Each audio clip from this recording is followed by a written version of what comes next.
Hey guys, Marissa at kitchentablestamper.com. I've got a really pretty card for you here. I love this one. I think it's kind of bridging that gap between summer and fall. This card was designed by my daughter, Violet, and I just fell in love with the layout that she used. And I wanted to share it with you today. So, wishing you all the best. And then inside, look at the little bee. Oh, that's so cute.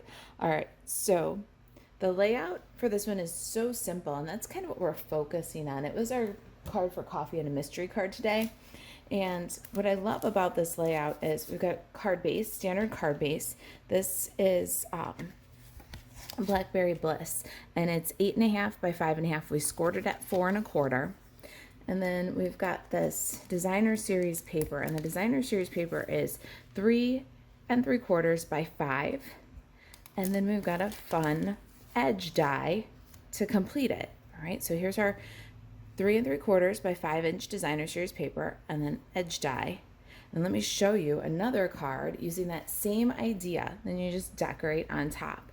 Now here's one where we did the 3 3/4 by 5, and then we flipped the edge this way and then decorated on top of it. So just a fun concept that you can kind of repeat time and time again. Turn it around, flip it up, use different materials, and you get a different looking card each time without entirely recreating the wheel. So that was kind of the idea behind this mystery card today. If you don't know about coffee and a mystery card, you need to buzz over to our craft social. We play a game every other Thursday where I lead you through a mystery card. Wednesday, you get the first clue where you gather your materials.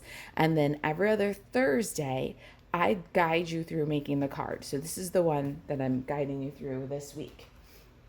Let me grab my edge die. I'm going to use, in this card, the Scallop Contours dies has this great stitched chunky scallop die. And we're going to cut that from Mossy Meadow. So let me get my Stampin' Cotton Emboss machine, and we'll start with that. This is a scrap that's 5 inches long. It doesn't really matter how wide it is for this design because we're going to tuck it under the designer series paper. So we're going to just drop that on, and we want to pay attention to where our scallops start and stop. And I'm going to make sure that it starts and stops halfway through a curve here. Violet lined up hers perfectly where it started and stopped right at the cleft, so she had full scallops. I don't know if I could do that. She's just good. All right, so we're gonna cut this piece and give it that decorative edge. All right, so there's our stitched chunky scallop.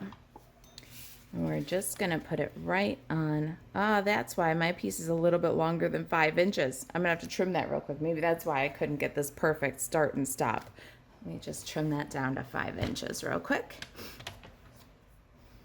Okay, there's our little scalp. Let's glue that to the edge of our Blackberry Bliss Designer Series paper. Just gonna put a little strip along the back, and then line this up right up to the edges of the scallops. And then we can glue this to the card. I love this color combination. It's so rich. It's really a bold, deep color combination for me. I love working with the kids. Sometimes they surprise me and push me outside of what's my usual comfort zone. All right, so that's our base and kind of the idea of the layout we're playing with today. Let's get some very vanilla. I did a little bit of die cutting ahead of time. I've got some stitched rectangles and a scrap. Don't forget the one for the inside. All right, so I cut 3 stitched rectangles. Let me show you here. I've got the what I call B, which is the second largest. It's about 4 3/4 by 3 3/8. And then I've got C, which is the next one down, and that's about 4 3/8 by 3. And then we got this little guy here. I call this one K. It's not quite the smallest ones. Well, It is actually pretty small, isn't it? But this one's about 2 3/8 by 1 1/16. All right, let's do some stamping. Got some Memento ink, and I'm going to stamp my flowers. Get my paper trimmer here because this is what I think was so cool. Violet did this one all on her own. She took this stitched rectangle and she modified it. Isn't that cool? Just cut off one edge so that she could bring the focal point in on those flowers, and did it all by herself. I didn't even have to coach her to do it, which was so cool. Violet's my middle child. She's 16. All right, so she took this and she cut it down to 2 3/8.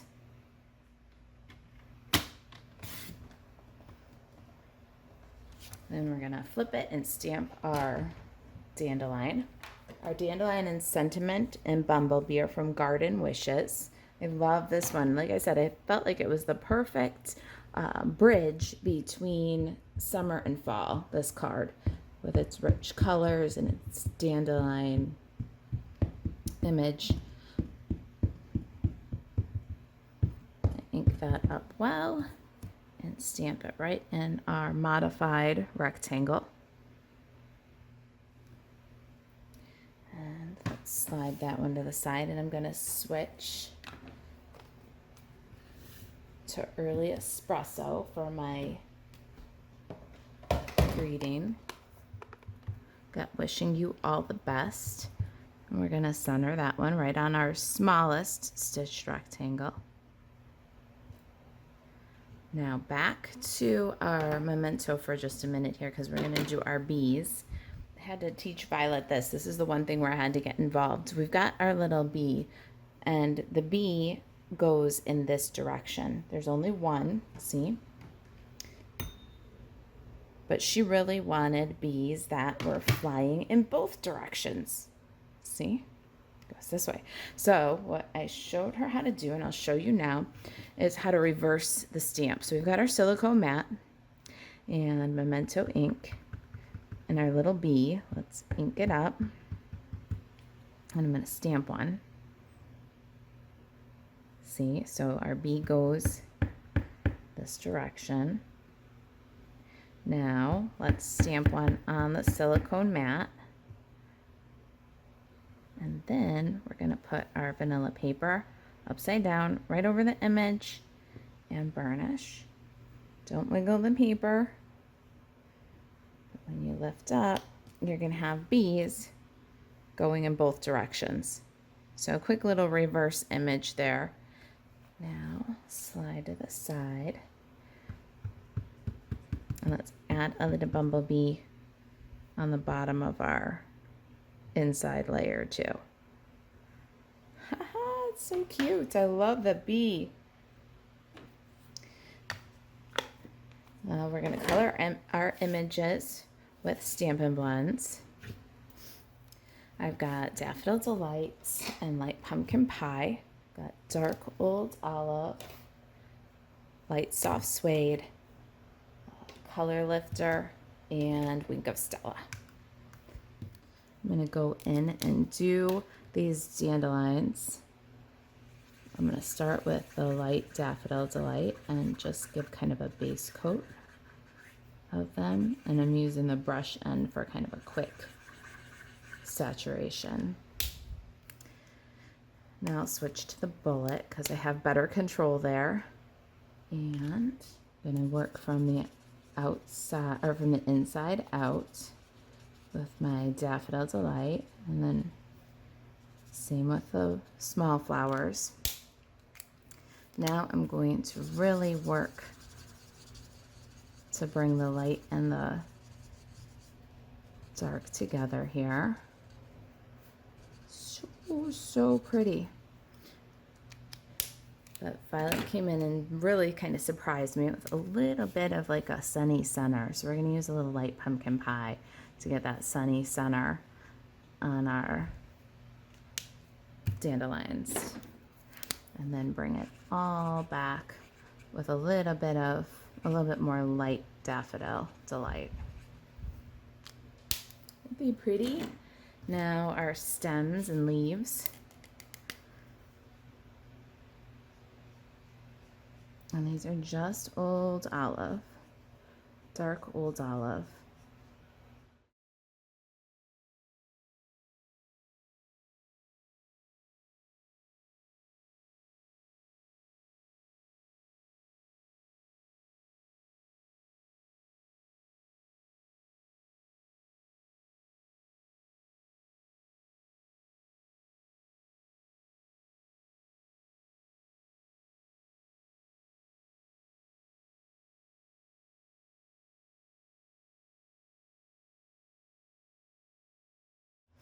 All right, so my greens are all green. And then she went in with soft suede and the light one and did the grasses in the background that are kind of skinny little pieces.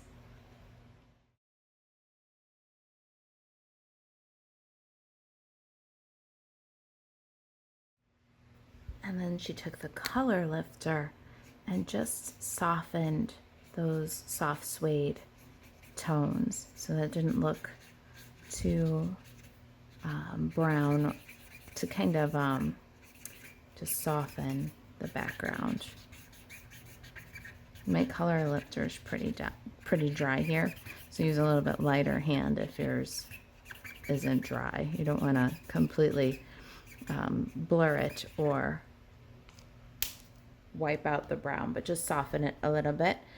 I'm gonna get right up underneath this flower too. She did this little guy right at the collar with a little bit of soft suede there. All right, so there's our dandelions. I'm gonna get in here with a little bit more yellow. All right, now our bees.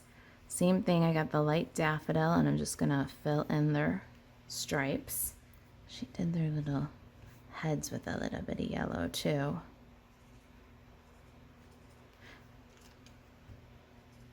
And then I'm gonna darken all of their brown stripes with a little bit of the light soft suede.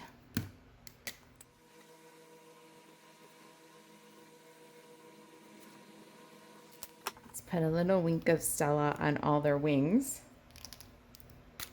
Just a little bit of shimmer. So pretty. Now the two bumblebees that are facing the correct direction have a die, but our reverse bumblebee is going to need to be cut. So let me just trim that guy out really quick. I'm going to try to leave an even border, kind of like the die would do, and a little bit rounder than I usually fussy cut. I'm gonna get my mini Stampin' Cut and Emboss to die cut those, but first let's glue down some of these pieces so I don't lose them. Got my dandelions. Aren't they gorgeous? Let's adhere them to the card. We're gonna do it all the way up against that contrasting edge.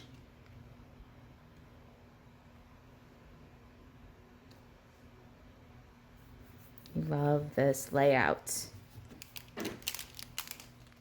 Get violets back in here. Now for our inside panel, let's go ahead and glue that guy in.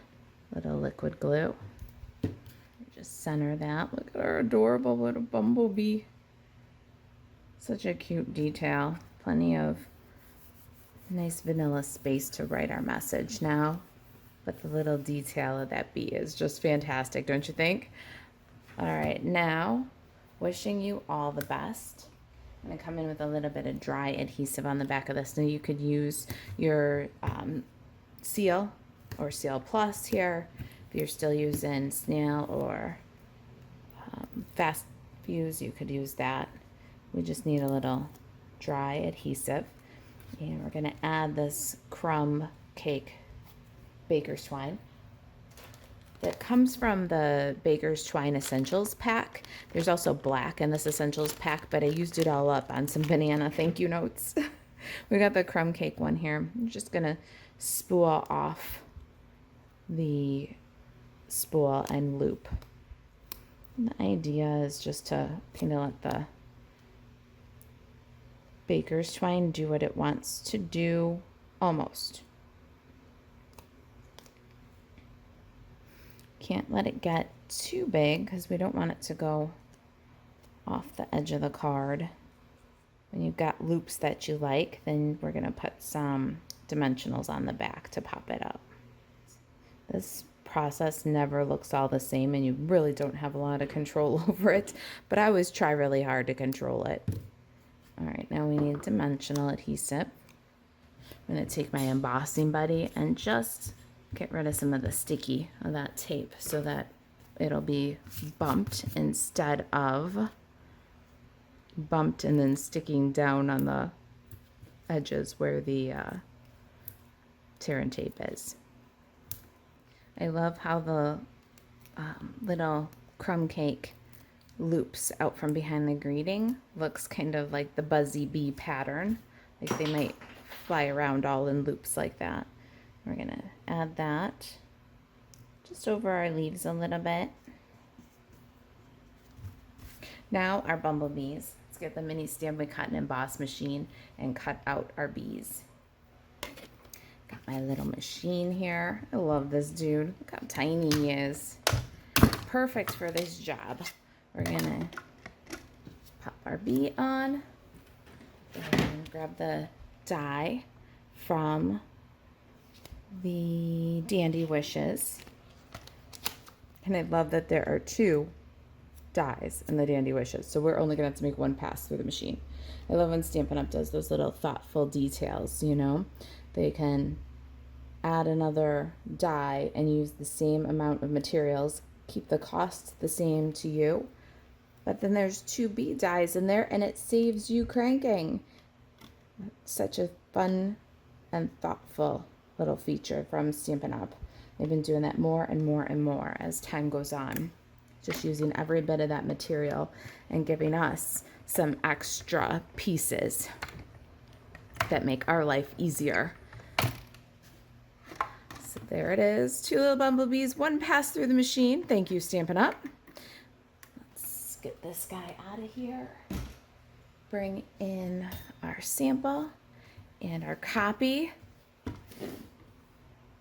Now our bumblebees need Stampin' Dimensionals. I'm going to do just like Violet did. She put this guy on flat, her little reverse image one, and bumped up the 2 that are die cut. I love how she had the bumblebee kind of walking down along the dandelion. Something I never would have ever done. And then this little guy flying around that buzzy little twine. And then our reverse, our masterpiece in stamp reversing. Let's get some multi-purpose liquid glue on the back of our little reverse bee. So cute. I'll get him flying in there, a little off the designer series paper. Again, I love how she just stayed, didn't keep inside the bounds. There it is. Wishing you all the best. And then inside we got our sweet little bee. All right, you guys, if you've got any questions about the card, about our mystery card game, where we do fun things like card layouts, fun folds, sometimes we do mystery, not a card. I lead you through a box or a treat. Just email me, marissa@kitchentablestamper.com, and to shop Stampin' Up 24/7, you can buzz over to marisaalvarez.stampinup.net. Thanks for watching. I'll see you next time.